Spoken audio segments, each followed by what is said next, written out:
Estamos de regreso aquí en Consultorio en Salud y después de platicar con nuestro amigo licenciado Agustín Nieto acerca de la falta de comunicación en ocasiones entre padres e hijos, bueno, pues ahora vamos a hablar acerca de mindfulness y para ello está con nosotros el doctor Javier Gutiérrez Ornelas. Buenas tardes, Hola, doctor. doctor. Hola. El tabaquismo. El tabaquismo es una adicción muy fuerte que de pronto tienen los pacientes y causa pues, mucho daño en todo nuestro organismo.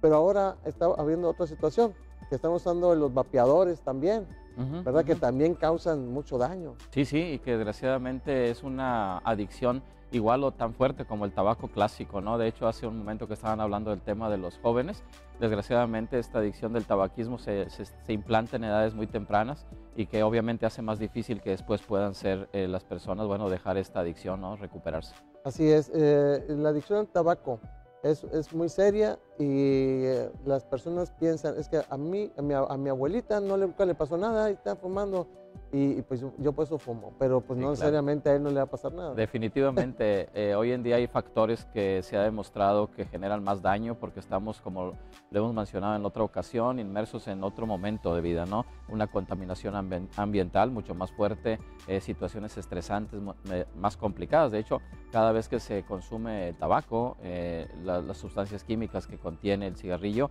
bueno, elevan niveles de cortisol y generan todavía más estrés, ¿no? Hay personas, es más, escuchaba la vez pasada en un programa de radio que una persona tenía la adicción al tabaco muy fuerte, dice, desde que me levantaba me estaba bañando y estaba fumando, ¿verdad? Caray, sí, sí, no, es increíble cómo puede llegar a ser algo tan dependiente la persona de esta situación, porque desgraciadamente la nicotina, tan pronto se inhala el humo, llega en 5 segundos al cerebro y libera esa dopamina que muchos ya pues no pueden estar sin esa sustancia química, ¿no? Entonces, ¿cuál es la propuesta? La propuesta es ir generando un proceso de dejar esta adicción porque es muy, muy dañina, ¿no? Ahora, realmente empieza la adicción como a veces como con un juego, a veces como una moda y Sí. después ya no lo pueden dejar. Sí, se instala en el cerebro de una manera, de tal forma que empiezas, como dices, un esparcimiento, descubrir, socializar, pero estas sustancias químicas son tan fuertes que después el cerebro al no tenerlas en su proceso fisiológico las pide con ansiedad, con irritabilidad, con insomnio y la persona, bueno, empieza a caer ya en ese círculo que no puede dejar, ¿no? Y yo te comentaba esto acerca de los vapeadores porque estábamos escuchando al doctor Macucete en una entrevista que le hicieron, él es un alergólogo, que hablaba acerca de esto, del vapeadores que tienen le ponen nicotina, pero tienen un aceite Ujú. y ese aceite lo inhalan. Llega al pulmón y eso causa un proceso inflamatorio, con el paso del tiempo va a causar una fibrosis y con ello pues insuficiencia respiratoria, o sea que no es inocuo, la gente cree, dijo, no, pues no estoy usando el cigarro, estoy usando este aparato y ya, no pasa Y nada. desgraciadamente está generando daño a la salud tan fuerte, ¿no? Como el Exactamente. tabaco, el cigarrillo convencional. Ahora, Ujú. pero para eso, bueno, hay diferentes técnicas de momento de dejar las adicciones y una de ellas es mindfulness. Sí, sí, la atención plena es una práctica que, como lo hemos ya comentado, es conectarse al momento presente, dándonos cuenta de nosotros mismos, ya sea con la respiración, con las sensaciones corporales. Y esto, si lo vamos repitiendo, nos va permitiendo la habilidad de poder mantenernos estables en situaciones difíciles. El problema de la adicción al tabaco, como otras adicciones, se presenta cuando, después de cierto tiempo sin consumir la sustancia, la persona empieza a sentir malestar, ansiedad, desesperación, inquietud. Y bueno, sabe, por memoria y por esta instalación que tiene ya del proceso adictivo, de que al consumir la sustancia se va a volver a tranquilizar. Pero obviamente, como sabemos, se va generando un proceso de abstinencia, ¿verdad? Entonces, cuando se empieza a practicar el mindfulness, las personas que fuman van a notar grandes beneficios. Por ejemplo, cuando se empieza a trabajar con la práctica de la atención plena, la ansiedad, el estrés y la depresión, como aparece ahí en pantalla, reduce de una manera muy marcada. Porque cada vez que una persona tiene una situación emocional adversa, el cigarro, ¿verdad? Entonces, es de una manera en la que se tranquiliza, pero como ya lo hemos visto, trae muchas consecuencias negativas. También empieza a generar la capacidad de regular nuestras emociones, se presenta una situación de miedo. Muchas personas cuando van a vivir una situación, no sé, por ejemplo, incluso los jóvenes ante algún examen, a una persona ante un tema laboral difícil, bueno, consume cigarros para poder tranquilizarse y con la práctica de mindfulness ya no es necesario. Podemos regular nosotros mismos las emociones sin necesidad de algo externo, ¿no?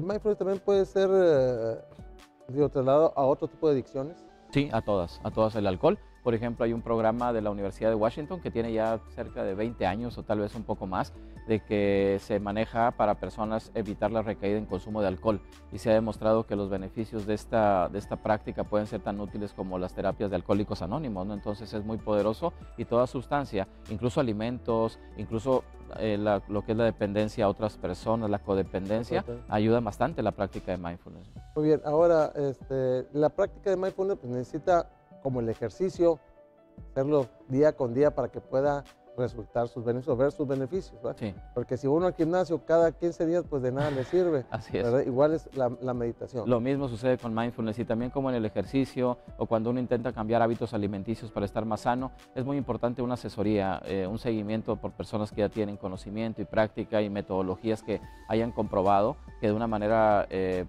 paulatina se va adaptando esta capacidad, porque si lo hacemos por nuestra cuenta, con mucha fuerza de voluntad y queremos nosotros empezar a meditar, lo que generalmente sucede es que hay frustración porque no hay un seguimiento adecuado, ¿no? La persona no sabe dónde o no hay beneficio y empieza a dejarlo. Entonces sí es importante la regularidad, pero también es importante la asesoría. Muchas de las personas, doctor, que acuden, por ejemplo, a tus cursos, pues van por el estrés, hay personas que tienen estrés muy severos, y muchas de ellas pues se acompañan también de la adicción al tabaco. Así ¿no? es. Porque pues es como un escape, por así decirlo. Sí, de hecho una de las principales formas de reducir el estrés es fumando, ¿no? Entonces incluso hay personas que llegan al curso por algún tema, digamos, depresión, por alguna pérdida, ¿no? Un duelo, y tienen un tabaquismo activo y no llegan al curso para dejar de fumar. Pero cuando empiezan a practicar meditación y empiezan a hacer estos ejercicios, empiezan a darse cuenta que la ansiedad baja y que ya no es necesario estar consumiendo cigarros, ¿no? Entonces muchas personas me lo han dicho. Yo no venía a dejar de fumar y lo he logrado, ¿no? Con esta práctica. Y qué importante, doctor, es dejar de fumar, la verdad, porque sabemos el daño que causa en el organismo, no solamente a nivel respiratorio, sino en la parte cardiovascular, en los riñones, en las glándulas mamarias, puede causar cáncer de mama, etcétera. Ahora, ¿al cuánto tiempo empieza a haber resultados la meditación de mindfulness? Sí, la práctica de mindfulness para temas adictivos depende mucho también del consumo de cada persona, ¿no? Pero si una persona mantiene una práctica regular de mindfulness de 20 a 25 minutos para temas de adicciones, podemos estar viendo ese beneficio después de 8 semanas de práctica, donde la persona está notando mayor estado de equilibrio, de tranquilidad, de paz, el ciclo del sueño mejora. Entonces esto hace que las personas ya no tengan tanta necesidad, ¿no? de consumir alguna sustancia. Hay personas incluso que se despiertan a medianoche y están fumando a medianoche. Sí, es increíble, es lamentable. Personas que no pueden estar en un entorno laboral todo el tiempo corrido, tienen que salir a consumir este tabaco para poder regresar a la práctica laboral, ¿no? Entonces sí es importante empezar a tomar conciencia de esto, doctor, porque como dices, ¿no? Dicen, mi abuelo no le pasó nada, pues sí, pero son otros tiempos. Hoy en día estamos sometidos a mucha presión y es importante lo que esté bajo nuestra capacidad, irlo trabajando de la mejor manera, ¿no? Así es. Doctor, todo esto viene acompañado, primero lo hacen como un juego, muchas veces en la adolescencia, pero después ya viene acompañado del estrés laboral, el estrés de la vida, estrés académico, ¿verdad? Y el estrés, eso pues hace que la persona fume o tome a veces en ocasiones, o algún otro tipo de drogas. El estrés, ¿cómo afecta a nuestro organismo?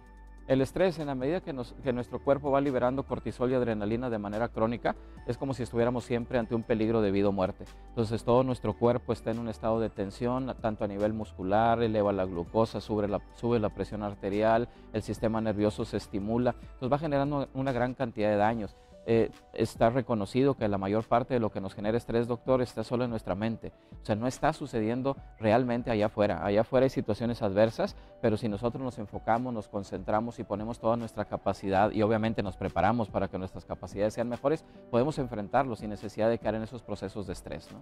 Sí, es porque las personas se preocupan por una gran cantidad de cosas que nunca pasan. Así es. ¿Verdad? Así es. Sí, de hecho, se dice, ¿no?, que más del 90% de las cosas que nos preocupan no suceden, y luego cuando sucede una situación adversa ni siquiera nos la esperábamos. O sea, sucede muchas veces que vamos nosotros muy tranquilos y de repente nos dan una noticia que no estábamos nosotros preparados para ello, y cuando estamos conectados al presente, con esa capacidad de regular la emoción, de pensar de una manera más clara, podemos solucionar mejor las cosas, ¿no? Muy bien. Vamos a hacer una pequeña pausa, doctor, que me están señalando, no nos tardamos nada, regresamos aquí a Consultorio en Salud.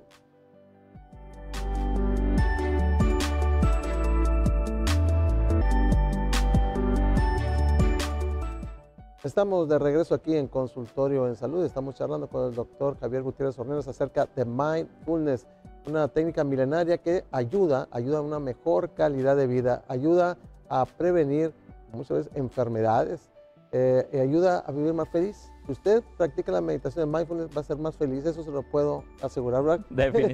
Definitivamente sí, claro, porque la felicidad es algo interno, no es algo externo.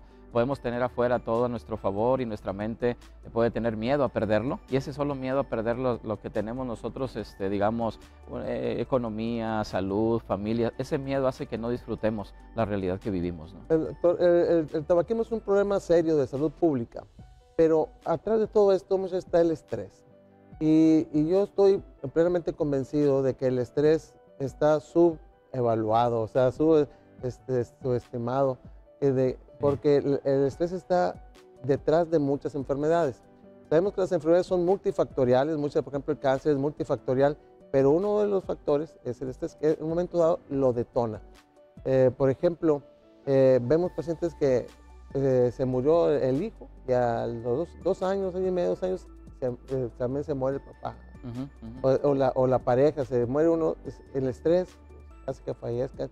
Y así vemos, o se enferman. Después de vivir una relación de pareja muy estresante, de pronto empieza con una enfermedad autoinmune que no había por qué presentarse. Empiezan con lupus, empiezan con artritis reumatoide, etc. Sí, por ejemplo, 25% de los infartos al corazón son generados por estrés. La mayor parte de las lumbalgias, que es tan común, el dolor de espalda baja, es generado en su 90% de los casos por estrés. El dolor de cabeza, el dolor de cabeza más frecuente es el dolor por la tensión de los músculos que se generan por el estrés crónico. Y sí, como lo mencionas, está infravalorado. En algunas ocasiones yo he conocido muchas personas que dicen, pues voy con el médico a consulta y me dicen, es estrés. Pues sí, desgraciadamente es estrés, y mientras no se atienda adecuadamente irá generando daños en diferentes órganos porque afecta todo nuestro cuerpo, ¿no? Y no solo nuestro cuerpo, nuestra mente también. Así es, cuando la persona está estresada, el sistema inmune disminuye su función. Sí, se desorganizan las células de las defensas porque están percibiendo un peligro ante una agresión que no va a llegar, ¿verdad? Porque nuestras células del sistema inmune vienen de millones de años de evolución, de nuestros antepasados que vivían rodeados de depredadores, y cuando iban a ser atacados, todo el sistema inmune se ponía alerta para evitar que cuando entrara a través de una herida un microorganismo poderlo atrapar. Y hoy nuestros estresores pues son temas económicos, temas de pareja, temas laborales, donde no hay riesgo a nuestra integridad física, pero nuestro sistema inmune no lo sabe y se empieza a desorganizar en esos momentos, ¿no? Cuando hablamos del estrés y que causa enfermedad, estamos hablando del estrés crónico. Así es, el estrés crónico, el estrés que se instala y que nosotros no desconectamos de esos pensamientos de situaciones adversas. Por ejemplo, el estrés del trabajo, que cuando llegamos a la casa y todavía seguimos pensando en esos problemas y que no podemos hacer nada hasta el día siguiente, pero no nos dejan dormir. Porque el estrés como mecanismo de defensa es indispensable para una situación aguda en la que esté en riesgo nuestra vida o la vida de alguien que queremos nosotros defender. Entonces ahí es indispensable. El problema viene que con nuestros pensamientos, con una mente no entrenada en atención plena, nosotros seguimos pensando y pensando en esa misma situación y el cuerpo va liberando hormonas del estrés como si estuviéramos viviendo realmente ese peligro. Oye, todo esto aparte puede desencadenar otras enfermedades como la diabetes, hipertensión, que hablamos hace poco. Sí, sí. ¿Verdad? Sí, de hecho el tema del estrés pues da para muchos programas, ¿no? Porque podríamos hablar de más de 35 enfermedades. El cáncer, por ejemplo, es uno de ellos, donde como sabemos y lo mencionaste, es multifactorial, pero una persona, por ejemplo, que está con niveles de estrés bien controlados, comparada con una persona que vive desbordada, pues el proceso de la enfermedad va a ser mucho más catastrófico en aquella persona que vive con estrés crónico, ¿no? Muy frecuentemente, por ejemplo, problemas gastrointestinales, por ejemplo, el colon irritable, ¿verdad? Que también está asociado al estrés. El reflujo, la inflamación crónica del colon, etcétera, la diarrea. A veces la persona se hace estudios, no trae nada, su sistema digestivo todo sano, pero está sometido a una gran carga laboral, no sé, un jefe exigente, un tema de metas que no alcanza, y su sistema digestivo es ahí donde repercute todo el problema, ¿no? Actualmente, doctor, se dice que, por ejemplo, los estudiantes universitarios, hay investigaciones que hablan de que el 50% más tienen estrés y depresión. Ok.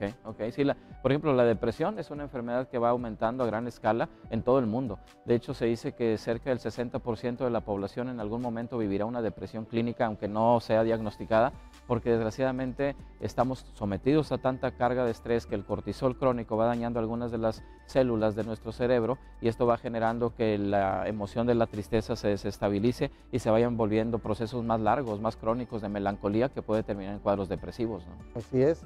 Vemos, por ejemplo, los estudiantes, ese estrés porque tienen cargas académicas muy importantes, porque a lo mejor el profesor es muy exigente, porque a lo mejor no tiene la capacidad económica para comprar libros, etcétera, etcétera. Todo eso se va acumulando. Sí, sí, es una gran cantidad de detonadores que si no tenemos obviamente desarrollada una herramienta interna, cuando las situaciones externas son adversas y nosotros internamente no hemos trabajado en una capacidad de equilibrio, pues obviamente somos devastados por esa situación, pero en la medida que vamos aprendiendo prácticas meditativas y que con la meditación se va desarrollando una habilidad muy poderosa que es la aceptación. La aceptación no es resignación, no es disfrutar de las adversidades, no es pasividad, sino es el reconocimiento claro de ver las cosas como son y ante esa realidad que estamos viviendo operamos de la mejor manera, ¿no? Así es. Ahora, doctor, el mindfulness cada vez está generalizando o distribuyendo su función, su actividad, no como digo, su presencia en el mundo, cada vez más. En España, en Alemania, Estados Unidos, cada vez hay más escuelas ahí que ya dentro de su currículum llevan el mindfulness. Sí, claro, porque se han dado cuenta que esta es una capacidad muy poderosa para muchos procesos. Y por ejemplo, en esto del tabaquismo, cuando empezamos a hacer mindfulness, lo que se recomienda es respiraciones conscientes. De hecho, se ha recomendado mucho que una persona que quiere dejar el tabaco, sí, con solo respirar con atención durante unos 5 minutos, obviamente sin el cigarrillo, puede mantener estados de calma tan iguales como sería con el cigarro, porque mucho del proceso de tranquilizarse es esa inhalación que se da con el cigarrillo, pero obviamente con toda esa carga de tóxicos, ¿no?, que está inhalando la persona que fuma. Entonces ya cuando una persona hace respiraciones sin el cigarro, pues esa sensación de tranquilidad se va a estar presentando, porque no la genera tanto la nicotina, sino la misma respiración consciente que activa el sistema nervioso parasimpático y nos tranquiliza. Entonces también algo muy importante es que con la práctica de mindfulness nosotros estamos atentos a cada actividad que desarrollamos y no estamos pensando en situaciones adversas que nos llevan al consumo del tabaco. Pero esa respiración tiene que ser lenta y profunda. Si es al revés, corta y rápida, se estresa a la persona. Sí, sí, de alguna manera, si la persona, por ejemplo, está ante una situación difícil y empieza a notar esta respiración que se altera, ahí se recomiendan 2 cosas. Una, tratar de darse un espacio para inhalar y exhalar de una manera tranquila y profunda, o la otra, enfocarse en otro punto que no sea la respiración. Por ejemplo, si nosotros estamos, no sé, de pie y estamos notando que la respiración es agitada y queremos calmarnos y nos enfocamos en la respiración y nos estresamos más, llevar la atención a las plantas de los pies, por ejemplo, es una estrategia que nos puede permitir bajar la ansiedad, ¿no? Muy bien. Así es importantísimo. Por ejemplo, en la oficina, si la persona está de pronto muy estresada, yo creo que es un momento de hacer una pausa y unos 3, 4 minutos y respirar hondo y profundo, y con eso ya se puede relajar y seguir adelante. Incluso se puede hacer un hábito. Hay personas, por ejemplo, que tienen el hábito de que cada hora, incluso marcado con cronómetros, digo, si el trabajo se los permite, cada hora paran, respiran conscientes 5 minutos y se reintegran a la actividad, y se ha visto que es increíble el poder que genera esta capacidad de estar reseteando el cerebro cada hora durante el día. Da una gran cantidad de energía, de concentración y de regulación emocional. El tiempo se nos termina, doctor. ¿Cuál es el mensaje? Bueno, el mensaje es que consideremos al tabaquismo como una enfermedad que realmente lo es, pero que tenemos nosotros herramientas para poder salir de este proceso adictivo, y una de estas herramientas poderosas para poder dejar de fumar es el mindfulness. En la medida que practiquemos la atención plena de una manera disciplinada, notaremos que cada vez hay menos necesidad por consumir el cigarrillo. ¿Dónde te pueden contactar para cursos? Sí, en el teléfono donde me pueden encontrar es el 81 19 41 20 61, o en mi página web donde pueden encontrar información, www.mindfulnessmonterrey.com. ¿Dónde estás ubicado? El centro lo tenemos, doctor, en la Plaza XO se llama, está en Calzada San Pedro y Mississippi, en la Colonia del Valle. Ahí damos los cursos de manera regular. Muchísimas gracias, gracias por estar con nosotros el día de hoy. Vamos a una pequeña pausa y regresamos aquí a Consultorio en Salud.